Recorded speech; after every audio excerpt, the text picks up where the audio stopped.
رسول اللہ صلی اللہ علیہ وآلہ وسلم نے فرمایا، اگر کوئی شخص جھوٹ بولنا اور دغا بازی کرنا روزے رکھ کر بھی نہ چھوڑے تو اللہ پاک کو اس کی کوئی ضرورت نہیں کہ وہ اپنا کھانا پینا چھوڑ دے۔ پیارے نبی صلی اللہ علیہ وآلہ وسلم نے فرمایا، گناہوں سے توبہ کرنے والا ایسا ہے جیسے اس نے گناہ کیا ہی نہ ہو۔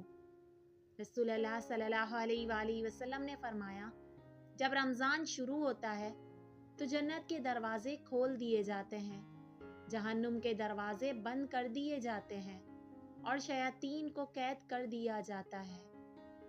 نبی کریم صلی اللہ علیہ وآلہ وسلم نے فرمایا، جس نے رمضان کے روزے رکھے پھر اس کے بعد شوال کے 6 روزے رکھے تو یہ پورا سال مسلسل روزے رکھنے کی طرح ہے۔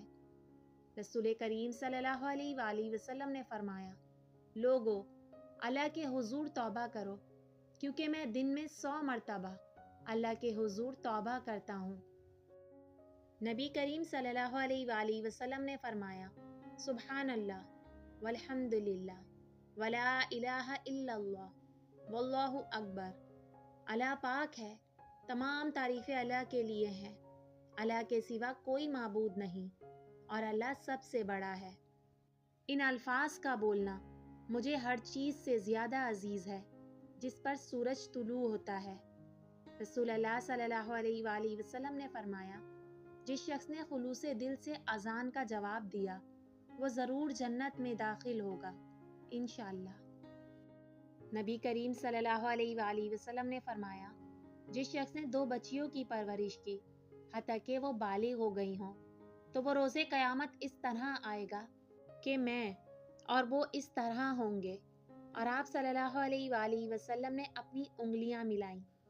نبی کریم صلی اللہ علیہ وآلہ وسلم نے فرمایا، اللہ اپنے بندوں پر اس سے زیادہ مہربان ہے جتنا کہ ماں اپنے بچے پر۔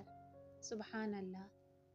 نبی کریم صلی اللہ علیہ وآلہ وسلم نے فرمایا، اگر کسی کے آخری الفاظ یہ ہیں، لا الہ الا اللہ، اللہ کے سوا کوئی معبود نہیں، وہ جنت میں داخل ہوگا انشاءاللہ۔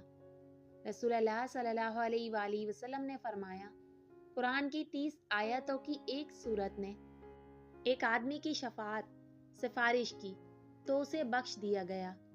یہ سورہ تبارک الذی بیدہ الملک ہے، مطلب کہ سورہ ملک۔ امید کرتی ہوں آپ کو ویڈیو پسند آئی ہوگی۔ ویڈیو کو لائک، شیئر اور چینل کو سبسکرائب کرنا مت بھولیے گا۔ اللہ حافظ۔